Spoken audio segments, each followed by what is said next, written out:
Pagkatapos manligaw ng lalaking ito sa isang guro sa loob ng isang buwan, nagsimula na siyang maging controlling at manipulative sa kanya. Ang hindi lang alam ng dalaga, may mas madilim pa pala sa ipinapakita nitong ugali. Magandang araw at welcome mga kakantuhan. Sa mga taong mahilig sa mga true stories, true crime at kakaibang kwento, please subscribe and turn on ang notification bell para lagi kayong updated sa ating mga video. Simulan na natin ang kwento. Ang Albay ay isang probinsyang matatagpuan sa Bicol Region, banda sa timog silangang bahagi ng Luzon. Mahanap mo rin dito ang isa sa pinakaaktibong bulkan sa Pilipinas na Bulkang Mayon na isa ring kilalang tourist spot dahil sa perfect cone nitong hugis.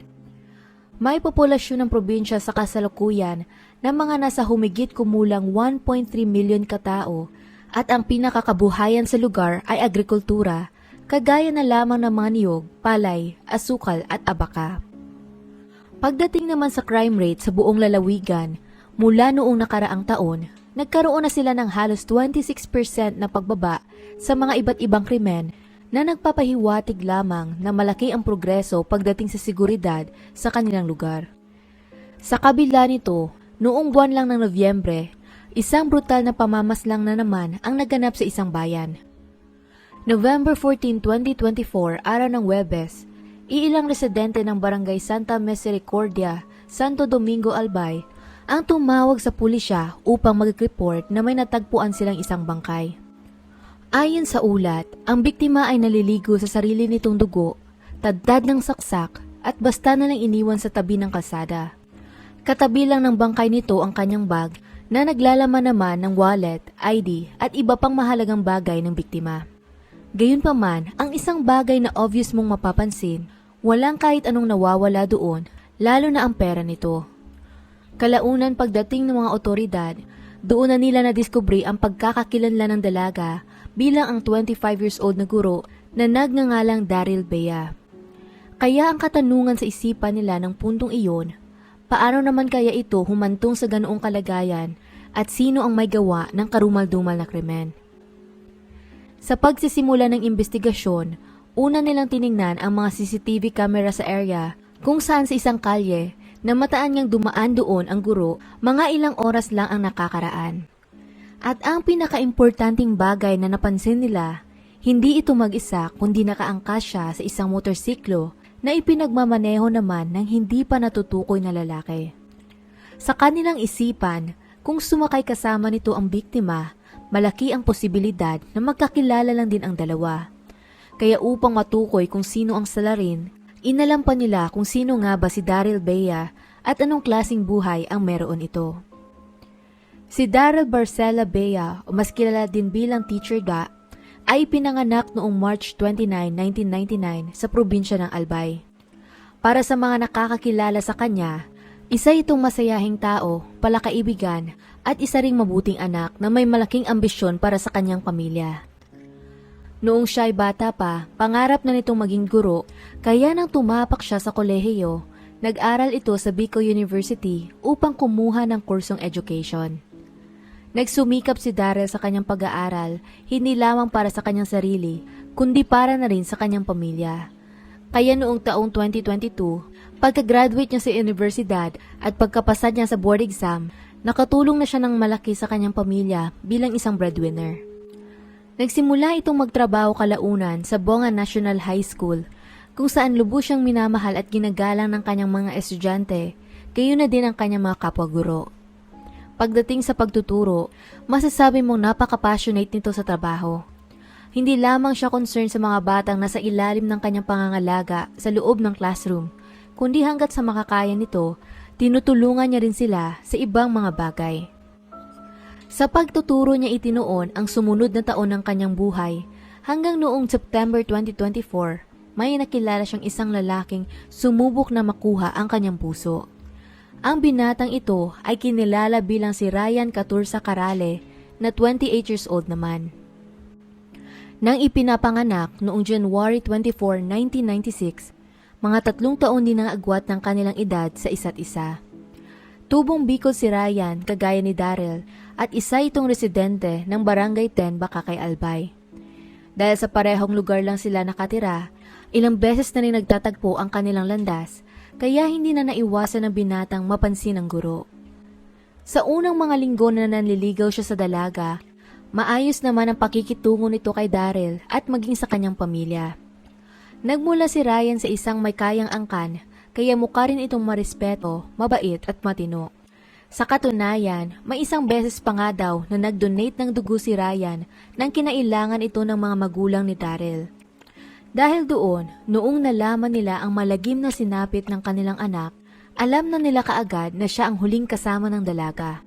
Yun nga lang, halos hindi nila lubos maisip na kayang gawin ni Ryan iyon kay Daryl, gawa nga ng mabuting ipinakita nito sa kanilang pamilya.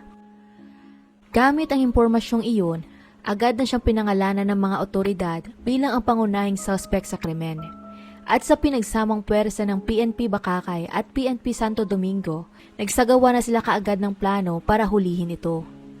Nang parehong araw mga bandang 9:00 ng gabi, nabutan nila ang suspect sa tahanan ng kanyang pamilya sa Bakakay, Albay at doon na rin nila ito inaresto.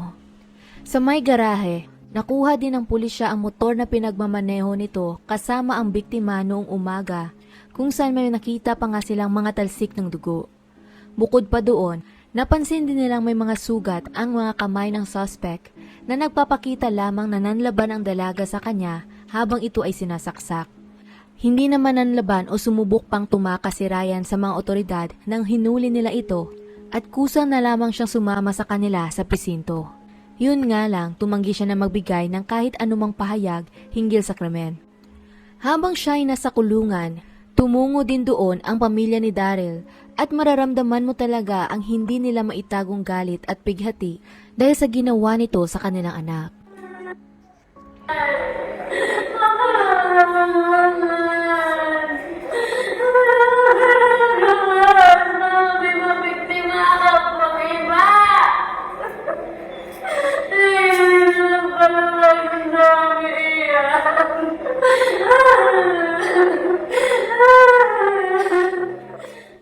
Sa mga sumunod na araw pagkatapos ng krimen, nabuksan naman ng nakakabatang kapatid ni Daryl ang Facebook nito kung saan binakrid niya ang mga pag-uusap ng dalawa sa mga huling araw bago nangyari ang insidente. Ayon sa kanya, base pa lamang daw sa mga conversation, halata na ang pagiging manipulative at controlling ni Ryan sa kanyang ate. May nabasa pa nga siya na pinagbabawalan di umano nito si Daryl na makipag-usap sa ibang lalaki, mag-entertain ng iba pang manliligaw, at higit sa lahat, ayaw nito na magkwento o banggitin pa ng dalaga ang kahit anumang tungkol sa mga dating nakarelasyon nito. Base pa sa kanilang investigasyon, mukhang hindi naman plinano ni Ryan na patayin si Daryl ng araw na iyon. Sa katunayan, maayos pa nga nitong sinundo ang dalaga mula sa kanilang tahanan para mamasyal mga bandang 10:00 ng umaga.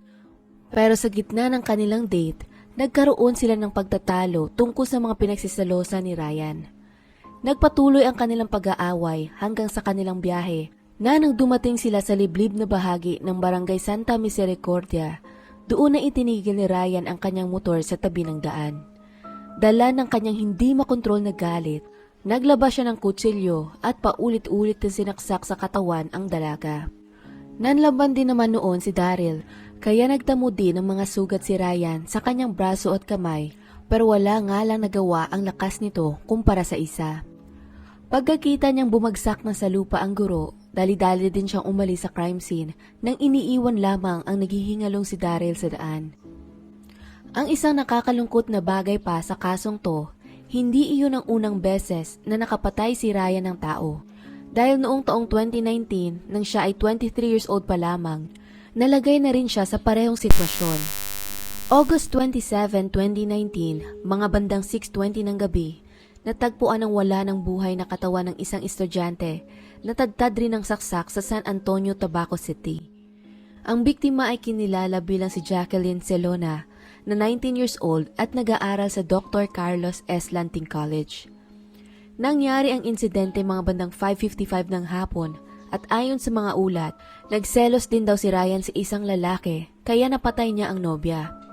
Nang araw na iyon, plano na sana ni Jacqueline na makipaghiwalay dito, subalit ang hindi niya lang inasahan ay na mauuwi pala ang kanilang breakup sa karahasan. Nahuli naman si Ryan pagkatapos ng insidente, pero dahil may koneksyon sila sa barangay at may kamag-anak din silang isang abogado, nagawa niyang makapagpiyansa. Ayon pa sa kapulisan, nakulong naman ito ng halos 3 taon, pero dahil sa isang plea bargain, maaga siyang nakalabas ng kulungan. Nanatili itong malaya mula noon hanggang makalipas lang ng 5 taon mula sa unang niyang krimen, muli na naman siyang pumatay. Base pa sa mga kwento ng mga pulisya na umaresto sa kanya noong November 15, nang dinakip na nila ito, nag-react pa ang pamilya ng Salarin nang nagtatanong kung bakit ginawa na naman niya iyon ulit. Kagaya ng dating kaso, ang dahilan ni Ryan kung bakit nagawa niya ang krimen ay selos. Dagdag pa nito, nagkaroon daw siya ng trauma sa mga past relationships niya kaya ayaw niyang niloloko. At kung pakiramdam niya may lumalapit na iba sa kanyang nobya, mabilis siyang madala ng galit. Paglilinaw pa niya, wala naman daw siyang planong patayin si Daryl. Ngunit noong nag-aaway na sila, hindi na niya nakontrol ang kanyang sarili. Dinadahilan din ito na may sakit daw siya sa pag-iisip, pero hindi naman iyon pinapaniwalaan ng mga kapulisan dahil nakakausap naman siya nila ng maayos. Sa ngayon, nasampahan na ng kasong murder si Ryan Carale at kumukolekta na rin ng mga ebidensya ang kapulisan at pamilya ni Daryl para mapagtibay ang kaso laban sa kanya. Ang tanging hiling lang nila ay na sana hindi na ito muling makalabas pa ng kulungan para wala na siyang mabiktima na iba pang tao. Humihingi din sila sa mga kinauukulan ng tulong upang makamit ng kanilang anak ang hustisyang dapat lang na makuha nito.